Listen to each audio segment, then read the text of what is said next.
Kanalıma hoş geldiniz құрметті тыңдарманым. Бүгін мен сізге алтын білезікті бәйбіше атты әңгімені баяндап беретін боламын. Бәйбіше құс төсектің үстінде керіліп біраз жатты да білегіндегі алтын сағатқа қарады.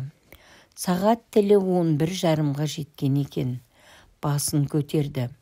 Немене, бұл үйде тірі жан қалмаған ба? Жым-жылас болыпты ғой өңкей тобыр. Естірте сөйлеп орнынан тұрды. Асықпай киініп ырғала басып, сыртқа беттеп, есікке енді жетіп итергені сол еді, арғы жақтан ентелей келген келіні де дәл сол сәтте тұтқадан тартып қалмасы бар ма? Бәйбіше ауыр денесін билей алмай, екпінімен барып табалдырықтан аса жер тірей шоңқиды. Зәресі ұшқан келіні көзі шарасынан шығып, тілсіз сойдиып қалды. Ойбай, белім сынды, сынды белім, қасқыр қуған қойдай елірген албасты өлтірді мені. Енесі бар даусымен байбалам салып жатыр. Еңкейіп қолтығынан сүйей берген келінді шынтағымен бүйірден түйіп жіберді де, жұлқынған кемпір, кет албасты көзіме көрінбе, деп зекірді. Қақпасы жабық аула ішінде аяғын нығыздай басқан бәйбіше бой жазып біраз жүрді. Екі қолын алма кезек қозғалтып, білегін айналдыра қарап қояды. Ақ самауырды сүйретіп, көтеріп аулаға апарып, от тамызып отырған келініне жанай бергенде ол, ойбай белім дегенді үзіле ыңыранып, жалғыз көзінің қиығымен сынай қарады. Онсыз да запыс болған байқұстың жүрегін одан әрі шошта, бәйбішенің өзгелерден өзгеше көп әдеттерінің біреуі, ток пен газға пісірген тамақты дәмсіз деп аузына алмайтыны. Ең аяғы кесеге құйылған шайдың мөлшері де көңілден шықпаса төңкеріп тастап, теріс айналып жатып қалатын. Бұндай талаптарды қанағаттандыру әркімнің де қолынан келе берер дейсің бе? Енесіне ертеңгі шайын беру үшін күн сайын мектептегі жұмысын 2-3 сағатқа шегеріп тастап, келіні арнайы келіп кетіп жүр. Қатының менен құтылу үшін қастық жасап белімді сындыра жаздады, деп 5 минутке үйге оралған ұлына шағымын түгел жеткізіп болған соң, бәйбіше сілкіне басып үйге кірді. Келініне соқтығуға жаңа сылтау таба алмай, бөлме ішін бір аралап келді де, жаюлы тұрған дастарханның төріне келіп жағасты. Сарқылғанша божылдап тұратын, сексеуілге қайнатқан самауырдың қаймақ қатқан қызыл күрең шайы орталанғанша да оның төксүйген қабағы бір ашылған жоқ. Тағы бірдеме бүлдіріп алармын деп қауіптенген келіні көзін төмен салып үн шығармай, бір ұрттамын ғана кесеге шай құйып, қос қолдап ұсынып отыр. Шайдың жұтқыншақтан өтіп, өңештен қалай жылжығанына дейін естіліп тұрған өлі тыныштықты ашылған есіктің тықыры бұзды. Жасөспірім 2 қыз табалдырықтан аттай беріп, «О, апа!» деп жарыса кемпірдің мойнынан құшақтап, кезектесіп беттерін тосты. Одан кейін үлкендеуі, «Апа, бүгін жақсы ұйықтап тұрдыңыз ба? Неге көңілсіз отырсыз?» дегенді сызылта сұрады. «Жоқ», деді дүңк еткен дауыс шақтырмай. «Жаман түс көріп мазам кетіп тұрып едім өзімде». Одан кейін келіні отырған жаққа ата қарап, «Мына албасты көрсетті ғой қорлықты, ауырып қалмасам сол-ақ». Бәйбіше қыңқылға басып біраз отырды да нығыздай сөйледі. «Түсімде өліп қалыппын. өзіңнен бұрын бізді алдыңа сала кетпесең болды дегенді келіні іштей айтып алса да, іле бар күшін жинап, жымиюға өзін өзі еріксіз көндіріп, майда қоңыр үнмен тіл қатты. Кісі түсінде өліп қалса, тіршілікте жас ұзақ болады дейді екен ғой бұрынғылар. Әлі талай жылдар өмір сүреді екенсіз. Олай болса, жасыңыз ұзақ болады екенді. Естіген соң маңайындағы қыртысы жазылыңқыраған бәйбіше. Айтқаның келсін деп күбірлеп, дастарханнан кейін шегінді. Ол қалыптасқан әдеті бойынша ені құлаш құс жастығын жамбасына салғызды да, тағы сондай үшеуін шынтағының астына басып, жайлы жайғасқан соң жөткірініп қойып екі қызды қасына отырғызды. Өлген кісінің құлағы ашық болады деген рас екен тегінде. Түндегі көрген түсімде соны өзімде байқадым. Иә, өліп қалған екем дедім ғой.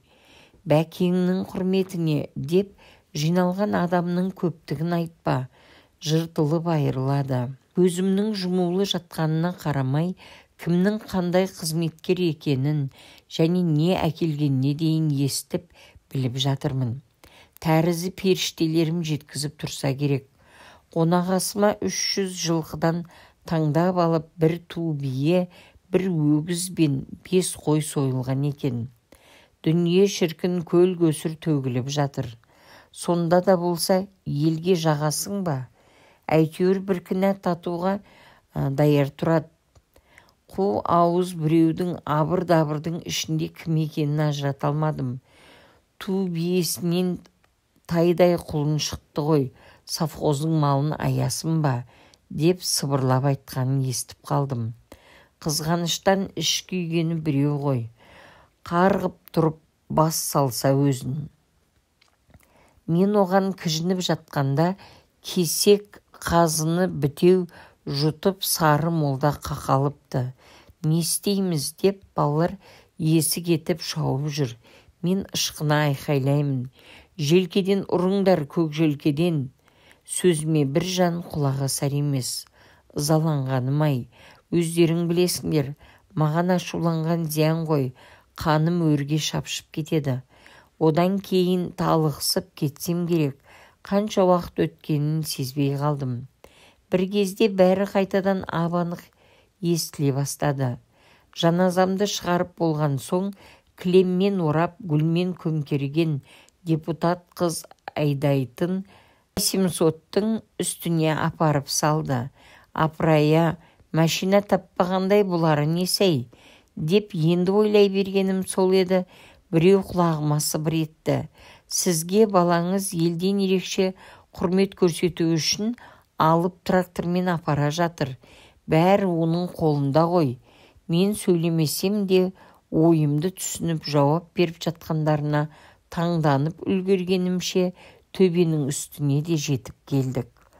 Қасымнан айналсоқтап шықпай жүрген сары молда дәл қабырға түсірер кезде зым-зия жоқ болып шыққаны. Жан-жақтан іздеп аласапыран болды жұрт. Шай қайнатып мезгіл өткенде барып, біреу бұта түбінде талып жатқан жерінен тауып әкелді. Енді жедел жәрдемге ат шаптыртып әуреге түспесі бар ма? Мені былай тастап қойып, жұрттың көңілі түгел сары молдаға ауды. Оның жүрек тұсын ысқылап, қол-аяғын уқалап әлек болып жатыр. Оны ішімнен мен де сыбап жатырмын. Түндегісі анау, бүгінгі әлегі мынау. Жүрегі жаман құрғыр молда болған несіне алған? Сүйегімді күнге борыстып қу көсенің кесір-ай. Бет алдыңнан жарылқағыр біреу жедел жәрдем келгенше бір бөтелке сыраны молданың бетіне бүркіп жібергенде, қалтаң еткізіп басын көтеріп алып, sıрадан екі ұрттап есін жинап үлгірді. Оның талып қалған себебі мынау болып шықты.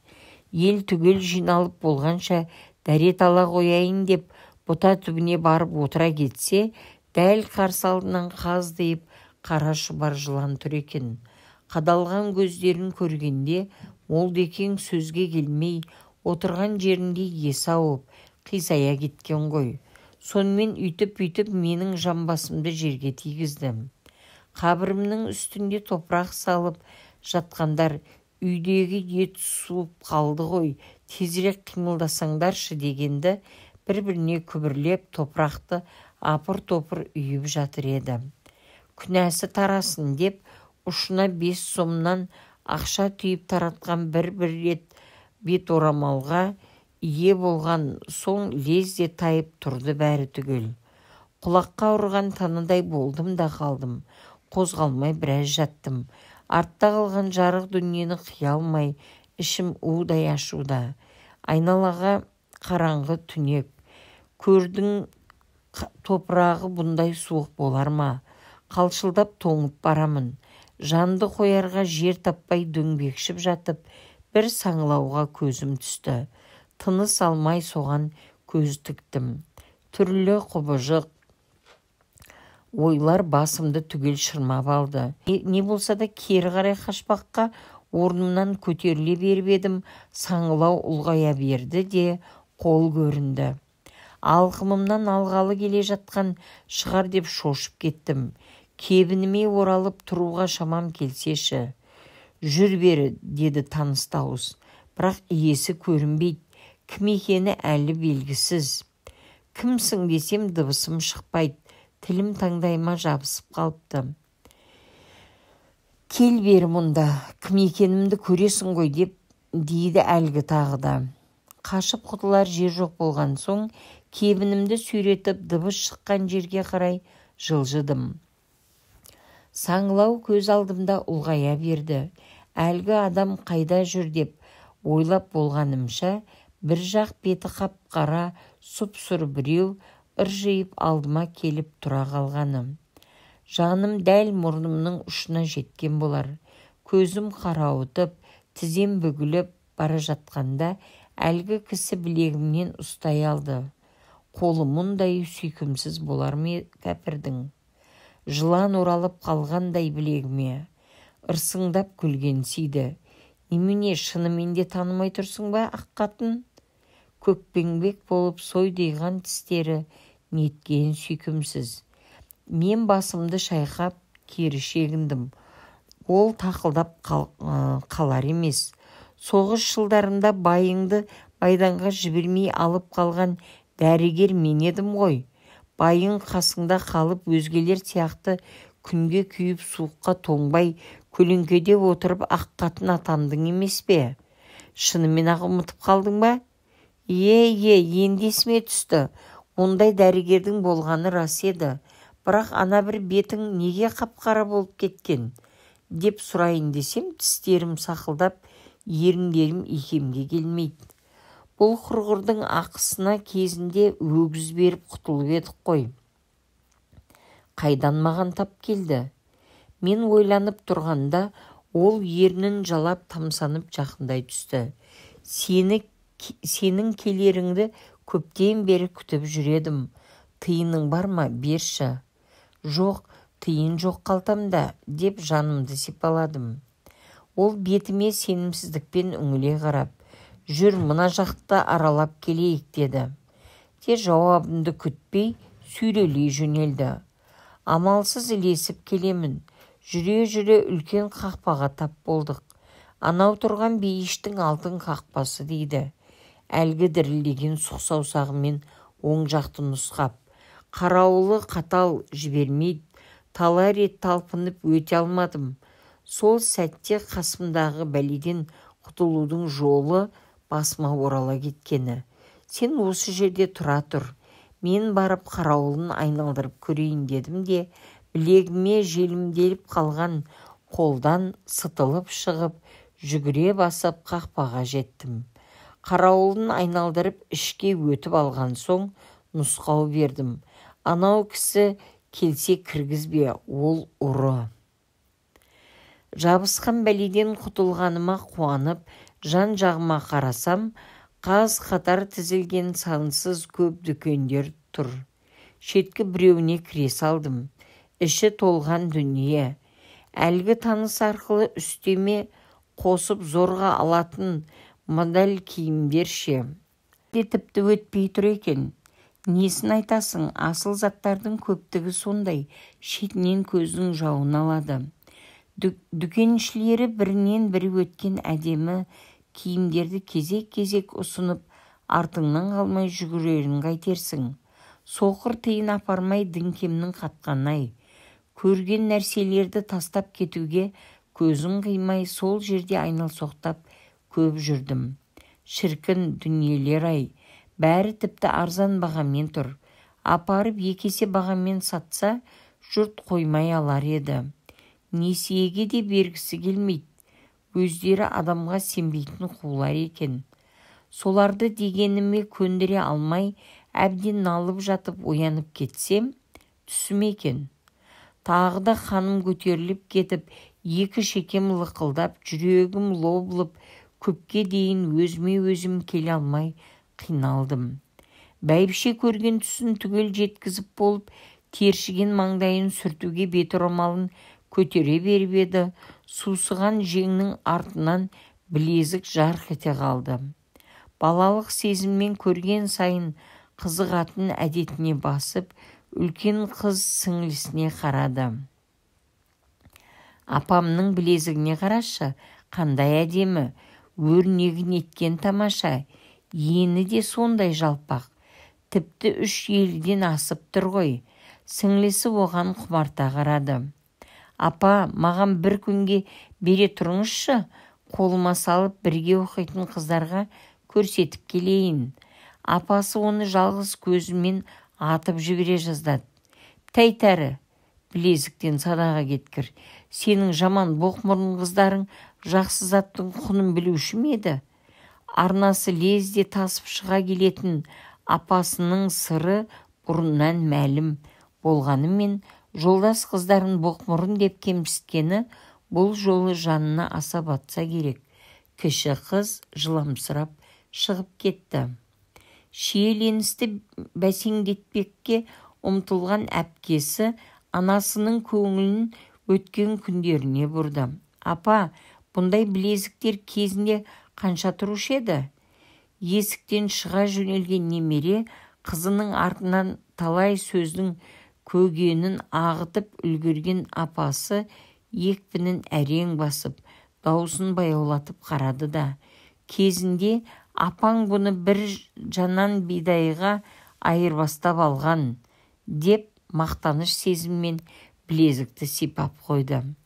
Қыз оған таңдана қарап қайталап сұрады. Бір жанан бидай дейсіз бе? Бәйбіше кербез қозғалып, шынтағындағы жастықтарды көтеріңкіреп әңгімесін жалғастырды. Иә, дәл бір жанан бидайға алғанмын. Соғыстың басталғанына 3-ші жыл болатын. Аталарың колхозда бригадир, жексенбі күні еді. Бидай сатуға қалаға барғанбыз. Түрі жүдеу жас әйел шет жақта осы білезікті қолына ұстап тұр екен. Күйеуімнен қара қағаз келіп еді. 3 балам өте жас қалды. Аштықтан бұралып үйден шыға алмай отыр. Мынаны бір шелек бидайға алыңызшы деп жәудірейді алдыма келіп. Білезікке ішімнен қызығып тұрсамдар, сыр білдірмей мен-менси сөйледім. Бір жанан бидайға берсең бер, бермесең қой. Қазір бұндай темір кімге керек? Байы майданда өлген жалғыз сен дейсің бе? Қарсы сөзге келмей, әйел төмен қарап мұңайып қалды. Мейлі, бір жанан бидайға болса да алыңызшы. Шешемнен қалған көз еді, бірақ сатпасқа амалым жоқ, деп жылап жіберді. Қуанып кетіп білезікті қолыма салып алдым. Міне, сол күннен бастап бір ортаға бара қалсам, білегіме қызыға қарамайтын жан жоқ. Бәйбіше көйлегінің жеңін сырып, білезікке ризашылықпен жымия қарап, сұқ саусағымен ары-бері қозғалтып қойды. Одан кейін лезде өңі сұрлана қалды да, жалғыз көзін қарсы алдындағы қабырғаға тікті. Ертеңіне төркініме қыдырып кетсем, қораға бөтен сиырлар қаптап кетіпті. Қарасан келгірлердің ең болмаса біреуінің белін үзейін деп сойылдың астына алдым келіп аямай. Әсіресе бір тайыншаны өкірттім-ау. Ең соңында бар күшіммен бел омыртқадан періп қалғанымда жуан сойыл қақ бөлініп, жаңқасы келіп, оң көзіме қадала түскені. Міне, сол күннен бастап бір көзім кем болып қалды ғой. Бәйбіше сөзін аяқтай салып, есіктен кірген келініне бүкіл денесін бұра қарады. «Ей, жалақыңды әкелдің бе? Бүгін алатын күндерің еді ғой». Келіні естімегенсіп, өз бөлмесіне өтіп бара жатқанда, ол дауыстап, сұрағын іле тағы қайталады. Жауап болмады. Ашуға булыққанда жалғыз көзі шатынап, ақсұр жүзі күреңітіп, түрінен адам түршігердей еріндері жыбырлап кететін әдеті еді. Қасында отырған немере қызы сұсынан қорқып сыртқа безді. Көмейдегі тығыны атылып кетті де, түйдек-түйдек сөздер ағылды келіп. Суырдан қорқып жүрегі жарылып өлген әкесін бүгін көмгендей, мұнау неге тұнданадей? Шілдесінде шырақ бітпеген жаман сушының қызы саған да жал бітейін деген екен. Жаныңа торсық байлатпас жаманат секілді жауап бермей аяқ асты ететін пендені тапқан екенсің оңай жерден. Қанеки, мен сенің күшіңді көріп алайын, деп ышқынды. Үні шықпай отырған келіннің қасына барып, қалған зәрін ақтаруға сыбанған бәйбіше отырған орнынан оқыс көтерілді. Аттай беріп, ах деген дыбысы шықты да ет бетінен құлады. Қасына келіні жүгіріп келгенде, езуден қанды көбік ағып жатқан болатын. Бәкеңнің шешесі қайтыс болыпты деген хабар жарық жылдамдығындай лездікпен сымсыз тарап, ауылдың 3 бөлімшесіне түгел жетіп үлгерді. Қонағасының қамымен қазан басында жүрген әйелдер бәйбішенің менің жамбасым жас кезімнен мамыққа үйренген, өле кетсем құтылғандарыңа қуанып 3 метр кездемеге орап сызды жерге тыға салмай, астымдағы өз жастығымды қоюды ұмытпаңдар, деп күні бұрын айтып қойған өсиетін де түгін қалдырмай ауыздан ауызға жеткізіп жатты. Жарықтық-ай, 80 жасқа келгенше келіндерінің біреуіне азабын тартқызбай, аяғынан тік жүріп өткенін қарашы, деді ортаңғы қазанға ие болып отырған қара кемпір, ошақтағы отты көсеп-көсеп жіберіп. Көбік қалқып жатқан толық сары әйел астыңғы ернін сылп еткізді. Апырай, бұл кісі 80 жасқа келген бекен. Әлі күнге дейін үй ішінде ақшаны өзі ұстайды деп еді. Жастау әйел оны қоштай жөнелді. Иә, мен де естіген едім. Ақша алақанына қатталып келіп, саусақтарының арасынан суыртпақтап қана әрең шығатын көрінеді ғой. Түр тұлғасына қарағанда 80 жасқа келді деп ешкім ойламайтындай еді ғой, деп көршісіне қарады салп ерін әйел. 3-ші қазанды сапырып тұрған егде тартқан қатпа әйел сөзге араласты. Кісіні қартайтатын ауыр еңбек, қайғы мұң ғой. Өмір бойы қолын жылы суға малып өткен адамның бетіне әжім қайдан түссін. Оның үстіне соғыс жылдарында күйеуі екеуі де жастарын 10 жылға ұлғайтып алған көрінеді ғой. Жаңа сойылып жатқан қойдың ішек қарнын аршуға кіріскен қолдай-ақтай пысық кемпір бұның сөзін қоштай кетті. Сенің сөзіңнің жаны бар. Жүн жұрқа тері-терсектің бастығы болып тұрған жерінен зейнетке шығып, ауылға қайта оралғанда қатынның тілін алып жасымды ұлғайтып, балды бармақты сорып отырған жерден мезгілсіз айырылғаным-ай, деп байының өкінгенін өз құлағыммен естігендердің естігендерді білемін мен. Өзгелерді тыңдап үнсіз ғана сорпа ұрттап отырған ақсақ кемпір. Біздің күйеулеріміз қан майданда жаумен шайқасып, өзіміз мұнда тыным көрмей, ерніміз тілініп, егіндікте жүргенде, бұл бәйбіше қос етек ақ көйлекті киіп, көлеңкеде отырып, байының тапқанын ішетін еді, деді даусын соза. Екінші қазанға ие болып отырған домалақ келіншек бел ортадан сөзді бөліп жіберді. Өзгелер отан қорғауға кеткенде, оның байы неге бармай қалды? Кемпір үзілген ойын қайта жалғастырды. Дәрігердің тілін тауып, бәйбіше ауру деген қағаз алып беріпті ғой. Содан әскерге шақырту келген сайын күйеуін үйге жатқызып, өзі шақыртушының алдынан көлденең шығып, сырттан қайтарып жіберіп отырған. Домалақ келіншек тағы шықты келдереңдеп. Ой, апа, мынауыңыз тіпті шындыққа жанаспайтын нәрсе ғой. Өзгені қойғанда ондай адамдар күйеуі майданнан қайтпай, қара жамылып қалған жесірлер мен жетімдерге мүгедек болып оралған азаматтардың бетіне қалай ғана қарайды? Солардың бетіне тура қарай алмағаны үшін шығар. Жеңіс күнін бізбен бірге тойлауға ары жетпей, өз ауылын тастап өзге жаққа көшіп кеткені. Бірақ кеткенге дейін бұл бәйбішенің байы бригадир болып, жесір әйелдердің басына талай рет әңгір-таяқ ойнатты ғой. Әлі есімде, тіпті дәл бүгінгідей, күйеуінен қара қағаз келгеніне 10 күн болған Қалиқа есімді жас әйел бар еді арамызда. Масақ теріп келе жатқанбыз. Алдымыздан бригадир қарсы жолықты. Ол атынан түсе Қалиқаның білегінен шап беріп ұстап алды да, сөзге келмей кері қарай сүйрелей бастады. Қалиқа жұлқынып қолын босата алмай әуре. Не істерімізді білмей, орта жолда сасып біз тұрмыз. Бригадир оның белінен құшақтап алған кезде зығырданы қайнаған Қалиқа құлағын түбінен бұрап жұлып ала жаздады. Абиырдан айырылған бригадир намыстанып Қалиқаны сабап-сабап теріп әкеле жатқан бір кесе бидайын ұрлап алдың деп тартып алды.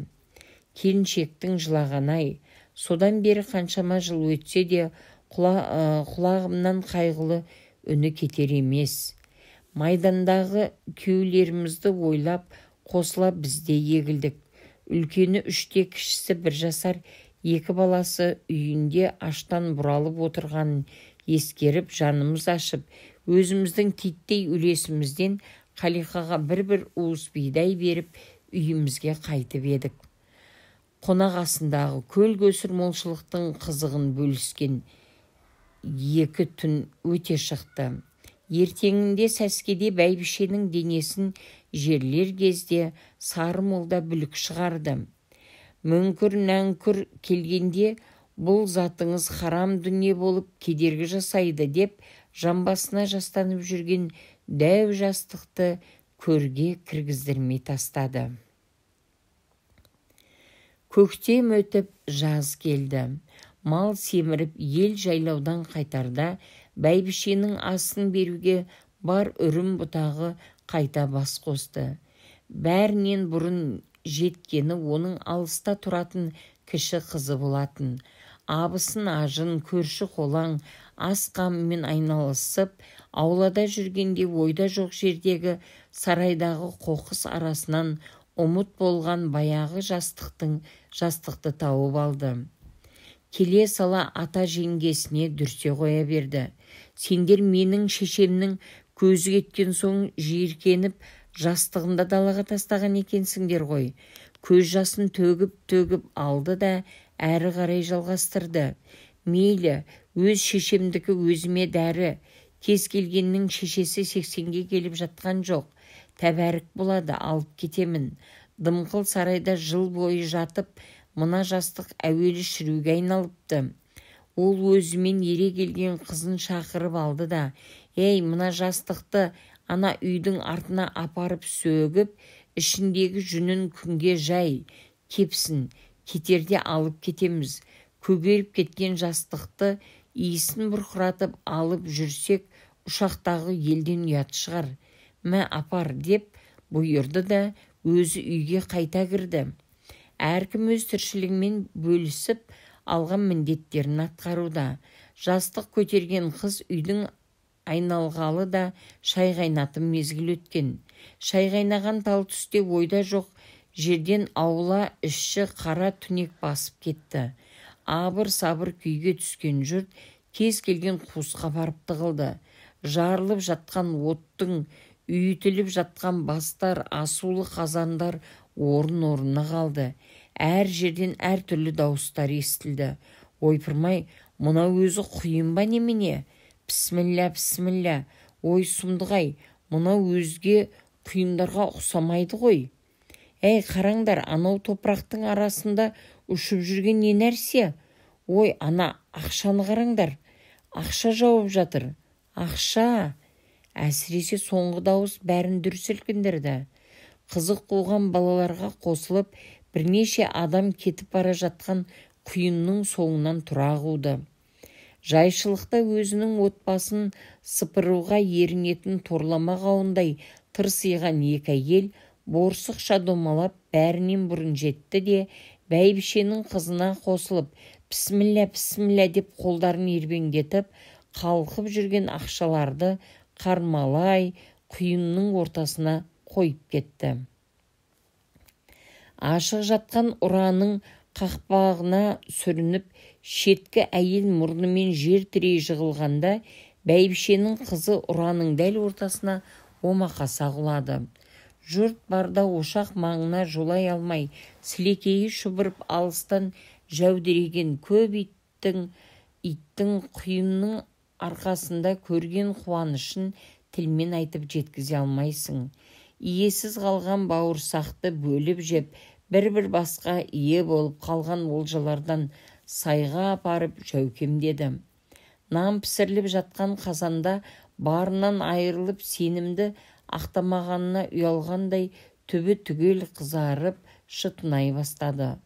Құйынның әлегімен жүргенде ошақ басына ғайып болған нәрселерді түгендеген де ешкім болған жоқ.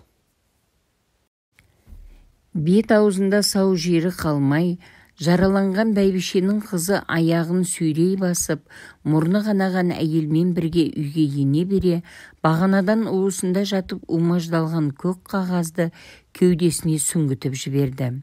Дәл сол сәтте бұрыштан қарсы шыққан қыз бала, «Мама, ой сұмдық-ай» деді. Бар даусымен, балаға тәннен қаулықпен әңкілдеп, «Қарашы, мына жастықтың ішінде жүннен көп ақша бар екен. Мен галлюцинация екен деп қорқып көзімді ашып жұмып қарап отырсам, құйын келді де бәрін түгел сыпырып әкетті. Мына тысты да басқа жерге апарып тастапты». Ол қолындағы шүберекті жазып шешесіне көрсетті. Жұрт аң-таң, екеуіне алма кезек қарайды. Төбеден жай түскендей талықсып үнсіз қалған бәйбішенің қызы оқыс баж ете қалды. «Не дейсің? Оңбаған қайран дүние желге ұшқан». Әлгі ұраны аса құптылықпен қаздырған алтын білезікті кемпірдің өзі еді. Баяғы ашаршылық қайта оралуы мүмкін. Сол кезде алтын заттарға айырбастаймыз. Бидай пісіп қызыл қырман болғанда 5 тоннасын әкеліп кепкен ұраға жақсылап толтырыңдар деген еді. Әңгіменің авторы Мағрипа Шөжеғұлқызы, физика-математика ғылымдарының кандидаты, доценті.